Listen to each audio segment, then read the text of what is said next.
Hello दोस्तों, अद्भुत कहानी सागर में आपका स्वागत है। आज की हमारी कहानी है लालची। सुबह सुबह दरवाजे की घंटी बजी तो सुनंदा ने दरवाज़ा खोला। सामने देवर पीयूष खड़ा था। अरे भैया, सुबह सुबह फ़ोन भी नहीं किया, सब कुशल मंगल तो है ना? सुनंदा चौंक कर बोली।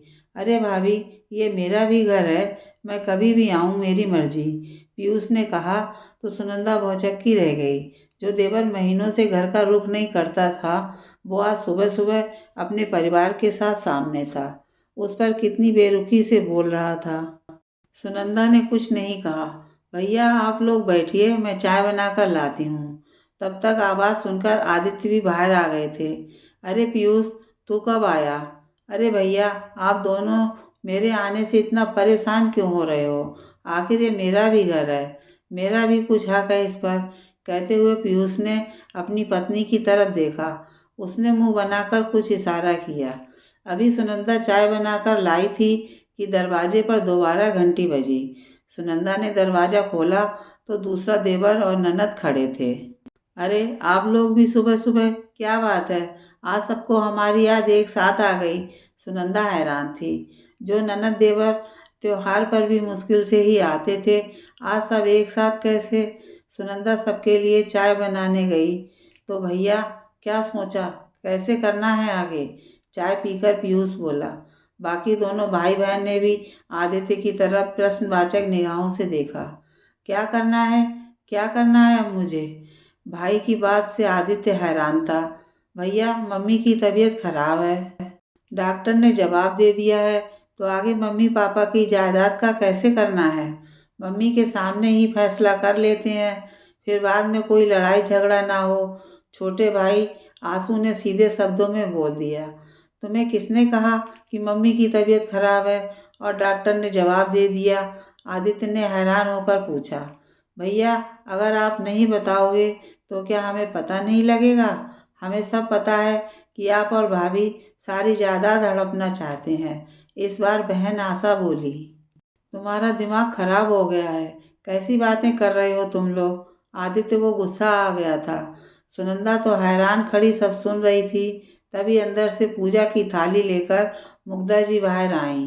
आज तक तो तुम नालायकों को मेरी फिक्र नहीं हुई, आज कैसे तुम सबको अपनी बीमार माँ की याद आ गई?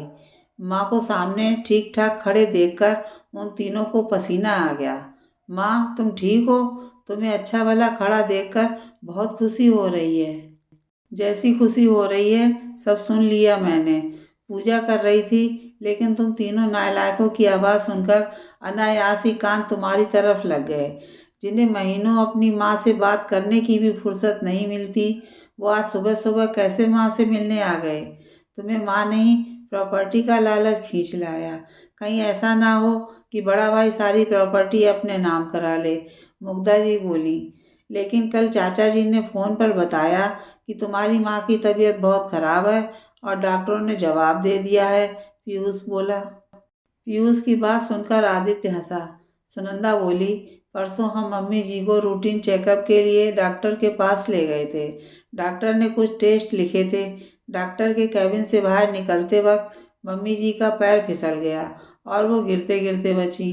मैं उन्हें वहीं बैठाकर दवाई लेने चली गई। इसी बीच चाचा जी भी डॉक्टर को दिखाने वहाँ आए। मम्मी जी से ठीक से चला नहीं जा रहा था, लगता है इसलिए उन्होंने ऐसा समझ लिया और ये अफ़वाह उड़ा दी कि मम्मी जी बहुत बीमार हैं। चलो अच्छा है, इस अफ़वाह ने मेरे बच्चों की मंशा मेरे सामने ला दी। मैं जितना इन्हें नालायक समझती थी, ये तो उससे ज़्यादा नालायक निकले। मुग्धा जी बहुत दुखी थीं।